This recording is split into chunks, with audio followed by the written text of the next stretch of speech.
మళ్ళీ వస్తాను రఫీ గారు మీ దగ్గర. మంత్రి మాదిరెడ్డి శ్రీనివాసరెడ్డి గారు ఉన్నారు, వైఎస్ఆర్ కాంగ్రెస్ పార్టీ సీనియర్ నాయకులు. శ్రీనివాసరెడ్డి గారు గుడ్ మార్నింగ్ అండి.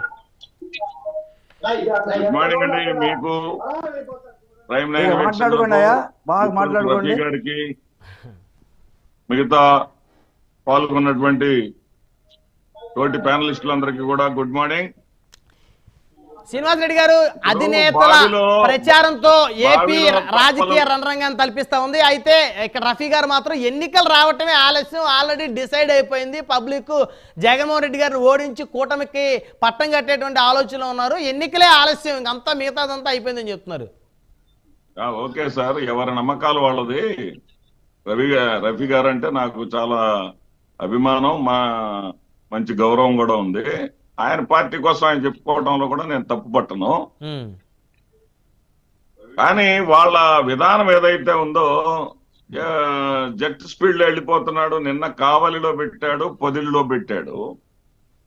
కావలి సభ ఎలా జరిగిందో, పొదిలి సభ ఎలా జరిగిందో ఒకసారి, ఎందుకంటే వీళ్ళ ఛానల్లో వీళ్ళు పెట్టరండి, వీళ్ళు చూపించరు, వీళ్ళేమో కొద్దిగా అమాయకత్వంలో ఉంటారు. ఎందుకంటే వాళ్ళ ఛానల్ మాత్రం వాళ్ళు చూసుకొని ఇంకేముంది, ఏం లేదు అనుకుంటా ఉంటారు. ఇది నిన్న నా సొంత ఛానల్లో కూడా నేను చూపించడం జరిగిందండి, నా సొంత ఛానల్లో కూడా చూపించడం జరిగింది.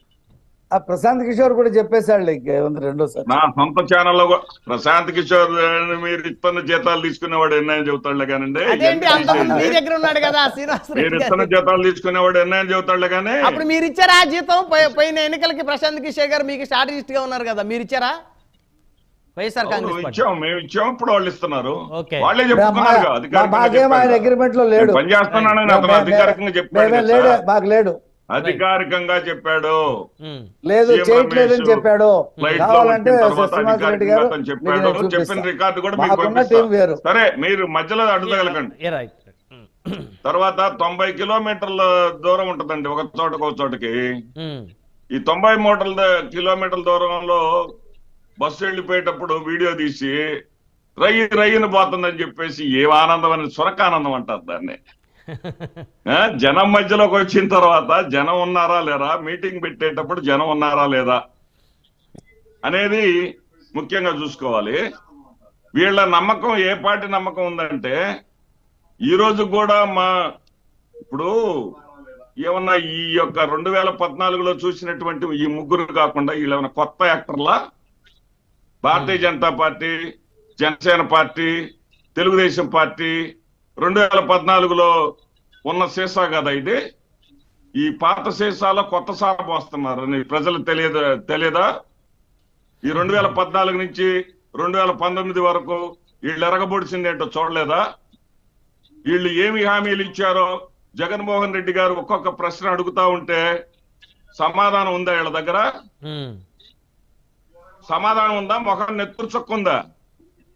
ఇదేంటి, మనం ఇంతమంది మీ చుట్టూ పడుతున్నా గానీ, ఇంతమంది ఇన్ని రకాలుగా పరిగెడుతున్నా గానీ, అరే మా జగన్మోహన్ రెడ్డి గారు చెప్పేది జనంలో వింటున్నారే, జగన్మోహన్ రెడ్డి గారికి జైజేలు పలుకుతున్నారని ఏడుపు రాగం లంఘించుకున్నారు తప్ప ఏమడిగాడు జగన్మోహన్ రెడ్డి గారు? 87,000 రైతు రుణమాఫీ అన్నారు, ఇచ్చారా అని అడిగితే ఇవ్వలేదు, ఇలా ఇవ్వలేదు అని చెప్పారు.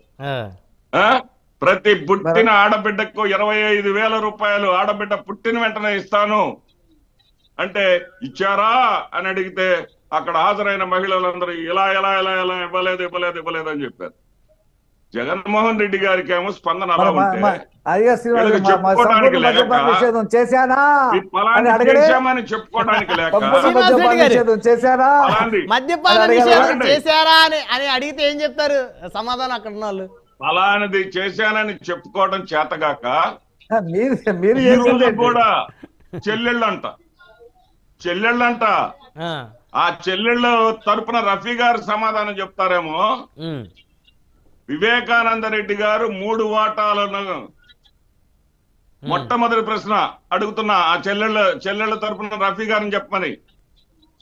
20 ఏళ్ల నుంచి వివేకానంద రెడ్డి గారిని ఆ సునీత తల్లి ఎందుకు దూరంగా ఉంచుతున్నారు? 20 ఏళ్ల నుంచి ఇంటికి ఎందుకు రానియట్లేదు? అతన్ని ఎందుకు సపరేట్ గా ఉంచారు? 20 ఏళ్ల పాటు తర్వాత ముగ్గురు పేరు అతను ఆస్తులు రాస్తే తన పేరు ఒక వంతు, తన భార్య పేరు ఒక వంతు, తన కుమార్తె పేరు ఒక వంతు రాస్తే తన పేరు రాసినటువంటి ఆస్తిని తాను రెండో పెళ్లి చేసుకున్నటువంటి షమీం కుమారుడు అయినటువంటి అతని పేరు ఏదో ఉంది, సబ్జెక్ట్ కరెక్షన్, ఆ కుర్రవాడికి ఇతను వీలునామా రాస్తే ఆ వీలునామా డాక్యుమెంట్స్ ని తీసుకెళ్లామని దస్తగిరి చెప్పింది నిజమా కాదా? మరి సిబిఐ ఎందుకు చెప్పలేదు? మీరు చంద్రబాబు నాయుడు గారు చెప్పాడు జగన్మోహన్ రెడ్డి గారు వచ్చి గొడ్డలతో నరికామని చెప్పాడంట. ఈ రఫీ గారు చెప్తా ఉంటే ఎట్లా ఉందంటే పిల్ల చేష్టలాగా ఉంది.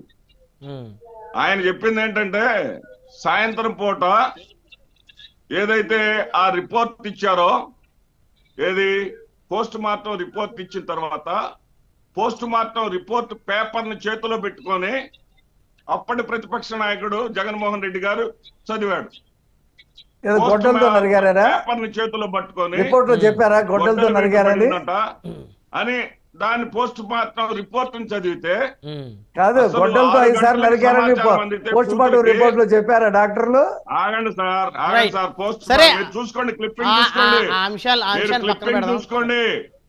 ఇప్పుడు ఒక్క విషయం శ్రీనివాస్ రెడ్డి గారు స్ట్రైట్ గా మాట్లాడుకుందాం. మీరు రాజశేఖర రెడ్డి గారికి వీరాభిమాని, అవునా కదా? ఫస్ట్ అవును. సో ఇప్పుడు షర్మిల గారు ఏం అడుగుతా ఉన్నారు కడపలో? ఒక పక్క రాజశేఖర రెడ్డి గారి బిడ్డ పోటీ చేస్తూ ఉంది, మరొక పక్క రాజశేఖర రెడ్డి గారి తమ్ముడు వివేకానంద రెడ్డి గారిని చంపినటువంటి అవినాష్ రెడ్డి పోటీ చేస్తూ ఉన్నాడు. మా ఇద్దరులో ఎవరికి ఓటేస్తారు, న్యాయం గెలిపించండి అని చెప్పేసి ఆవిడ ప్రజల్లోకి వెళ్తా ఉంది. కడప వేదికగా కడప నుంచి ప్రారంభమైంది. సో మీకేమీ అనిపించలేదా ఆవిడ ఆ మాటలు మాట్లాడిన తర్వాత? అనిపించలేదు అయ్యో మా రాజశేఖర రెడ్డి గారి కుమార్తె ఇన్ని కష్టాలు? షర్మిలని బ్రహ్మనాయుడు గారు షర్మిలను చీపురుతో చెప్పులతో కొట్టే రోజులు ఎంతో దూరంలో లేవు. నాకు కడప నుంచి అందినటువంటి సమాచారం,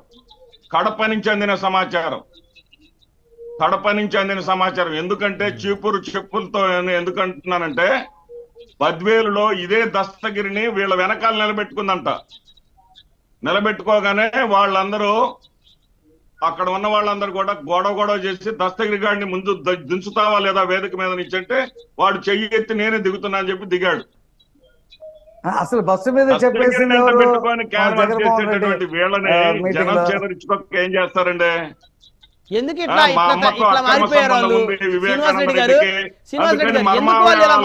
వివేకానంద రెడ్డి మర్మాంగాలను కూడా కోశాను అని చెప్పాడు దస్తగిరి. తల్లితో అక్రమ సంబంధాలు ఉందని చెప్పిన దౌర్భాగ్య దస్తగిరి. అటువంటి వాళ్ళని ఆ డిబేట్ తీసుకొచ్చి ఇక్కడ పెట్టడం, వాళ్ళకి ఏదో ప్రజలు పట్టించుకుంటారు పెట్టేటటువంటి వాళ్ళ అమాయకత్వం అది. మళ్ళీ వస్తాను మీ దగ్గర శ్రీనివాస్ రెడ్డి గారు. పెట్టేటటువంటి వాళ్ళ అమాయకత్వం. ఇప్పుడు నన్ను ఒక మాట చెప్పనండి, ఒక మాట చెప్పినాక మీరు కంటిన్యూ అవుతారు కాదు. ఏమన్నారంటే 2000 ఇస్తే పచ్చి అబద్ధాలు జగన్మోహన్ రెడ్డి గారు చెప్పారు అన్నారు. ఏమంటే ఎన్నికలకు 5 నెలల ముందు, కేవలం 5 నెలల ముందు అన్నా క్యాంటీన్లు మొదలు పెట్టారు. నెలకు 2000 రూపాయలు ఇస్తామని, నెలకు 2000 రూపాయలు ఇస్తామని చెప్పేసి చెప్పినటువంటి నిరుద్యోగ వృత్తిని 1000 రూపాయలు చేసి 3 నెలల ముందు ఇచ్చారు. నెలకి 2000 రూపాయలు ఇస్తామన్నటువంటి 58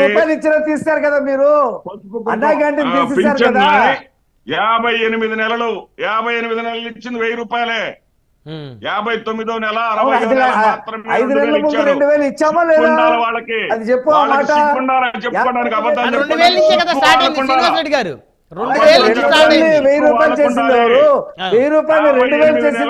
రూపాయలు మాత్రమే ఇచ్చింది. 58 నెలల పాటు 1000 రూపాయలు మాత్రం ఇచ్చింది.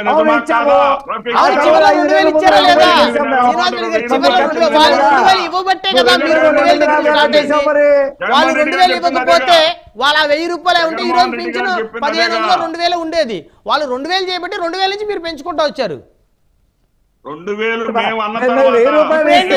రవి గారు తెలుగుదేశం పార్టీ 4000 ఇస్తున్నట్టుంది. 1255 కదా 4000 రూపాయలు పెట్టినట్టున్నారు మేనిఫెస్టోలో. యాత్రలో అన్న తర్వాత తీసుకున్న వాళ్ళకి తెలీదా? జగన్మోహన్ రెడ్డి గారు 2000 చేస్తానని ప్రజా 1000 సంకల్ప రూపాయలే యాత్రలో ఇచ్చుంటే అన్న తర్వాత నువ్వు 250 పెంచితే అతను ఇచ్చాడు. 1250 అవుతుంది కదా. తర్వాత శ్రీనివాస్ రెడ్డి ఇచ్చాడు. గారు శ్రీనివాస్ రెడ్డి గారు మళ్ళీ జగన్మోహన్ వస్తారు. రెడ్డి గారు అన్న తర్వాత ఇచ్చాడు. వాస్తవాలు మర్చిపోతే ఎట్లా అండి?